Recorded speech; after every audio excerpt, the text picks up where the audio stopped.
Hey beautiful people, welcome back to my channel. It's your girl Lindsey Beth. So today we'll be doing some crochet passion twists, but we're going to be doing it in a wig form, and the hair that I'll be using is the Toyotress Tiana passion twist hair in the color T1B27 24 inches, and I'll also be using this crochet wig cap.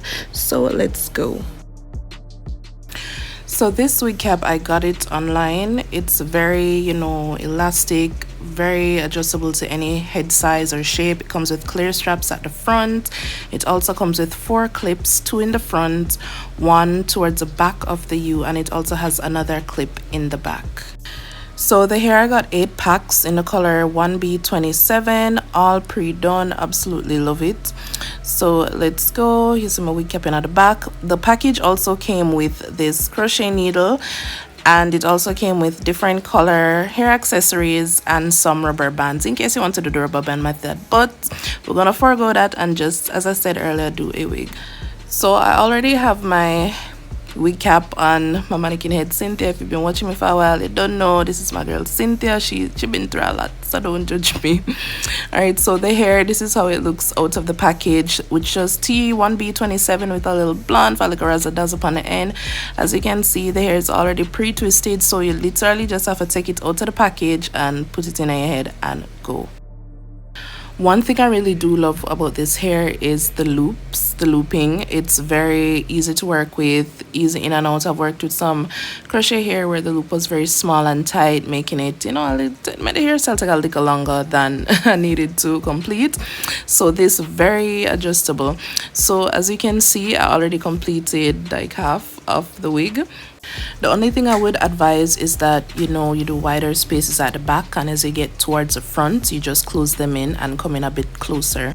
So if you've been watching me for a while, you don't know how the thing goes. You're gonna take the hook and you're gonna push it through any hole on the crochet net, or if you're doing it on your own hair, it's the same concept. You're gonna take the open hook, you're gonna open up the loop on the hair, you're gonna put the hair onto the open hook. See me, I struggle a little bit because the hair it's so soft. So you're gonna put it onto the hook, you're gonna close the hook, and then you're gonna pull it through the hole or pull it under your corner, cane row if you do it on your head. So what I did, I kind of twisted the hair a little bit, and then I just pulled the hair through just to lock it in. Boom, and we're done. Simple 1 2, not more, nothing less. So we're gonna run through that one more time. So any hole in the net that I'm working with, or if I was doing this on my head, same concept. Anywhere on the corner, if you're doing a rubber band method, same concept. I'm gonna put the open latch through that hole or under my corner or even under the rubber band. I'm gonna close the hook, I'm gonna pull it through, then I just push my fingers through the loop on the hair and then pull the hair through. Now I said earlier that I twisted the hair. I did on some and I didn't on others. It really depends, but you get the same effect. So I'm just gonna go ahead and continue doing the same thing until I am almost done with the wig.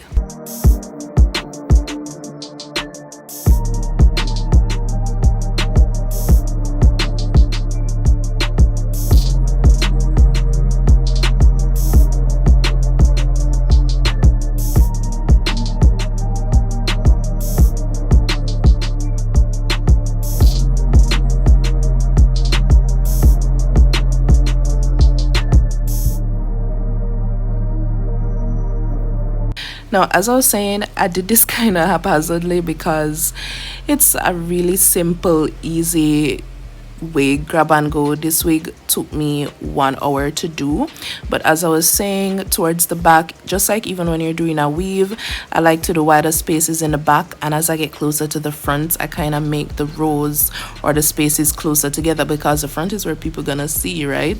So just keep that in mind. Very simple, very easy. I had no strategy when I was doing this because I just really wanted this to be a simple grab and go easy wig. And honestly, plus a later night, I'm a bit tired, I want to finish. So now that I'm almost done, I'm just gonna go into the sides right where the band is, and I'm just gonna add a few extra pieces of hair towards the band, just in case, maybe like I flash my hair or the wind, or I don't know, somebody just being nosy and want a closer look at my hair. It kind of makes it look a little more quote unquote natural. So I didn't add a lot of pieces, I just added just some along the perimeter right there, just to mimic that look that it's coming from my scalp.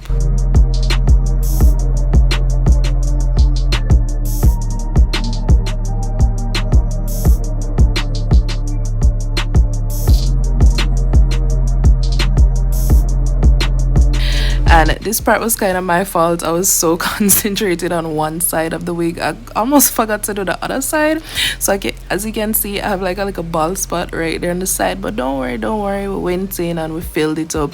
And one thing I really like about using like a black mesh cap is that if I miss any spaces or anything, my hair is black, so it really camouflaged it.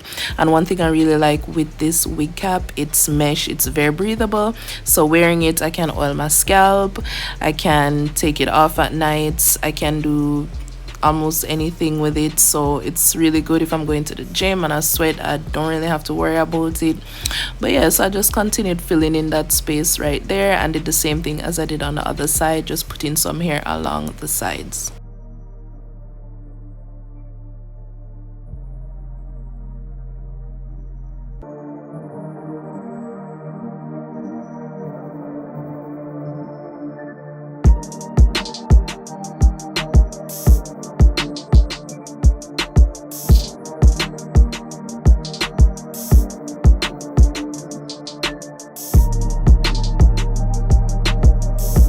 So the wig is done. As I said, it took me an hour to complete.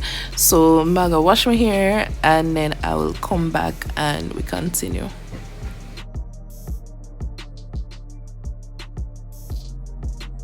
Want people, there I am. So this is the braid pattern that I'm gonna be using. As you can see, I left out like a small section at the front and then I just cane row or cornrow the perimeter of my hair. So what I did, those 4 sections, I just did a little rubber band method, and I did the same crochet concept because I kind of wanted it to look like it's a U-part wig. So when you have a U-part wig, you're gonna have a little bit of leave out, right? Just a little bit. So I wanted to leave out as little hair as possible, so I just did 4. You can do as much as you want, or if you don't want to. And then I just cane row or corner, or however you say it, the sides of my hair, and then the rest of my head did its own thing. If you want to leave it braided, do that. So there we have it, and this is the wig. So I'm gonna fix up myself a little bit and then we're gonna come back. All right, so now that I look a little bit more presentable, let's try on this wig. As I said, with the elastic and how stretchy the cap is, it literally a one size fit all. So I'm just gonna go ahead and pull the wig over that leave out section, pulling the clear straps over and just kind of fix it to my liking. Now I chose to do it to the side. If you want to do it to the center, to the other side, it's completely up to you. It's honestly really not that serious. This wig is really versatile, easy one too. And then with the clips that came in the front, I'm just gonna push that under my cane row. Now normally I never use the clips that come in a wig, so I know me using the clips, I'm gonna be like not using the clips for the rest of this time, but this is just for this video because clips are painful to me. So you don't need to use the clips if you don't want to. There are other ways to secure your wig, and remember, we are securing the wig for the rest of 2021. So one way how I like to secure my wigs is to sew it down. That's why I had the cane rows in that pattern towards the side, well, not the side, around the perimeter of my head. Now you don't need to do this step. If you want to stay with the clips, you can. And I have other methods that I use to secure my wig, but we're gonna do another video for that. And boom, we are done. As for the clear straps at the front of the wig, you can cut them off if you want. Remember, my wig is secure, so I did go ahead and cut them off camera. And that's it, so I'm gonna have to do my little edges at the front. So thank you guys so much for watching. Don't forget to like, comment, share and subscribe, and follow me on all socials at __Lindsey Beth. As always, I'll catch you guys in the next video. Till next time, bye guys.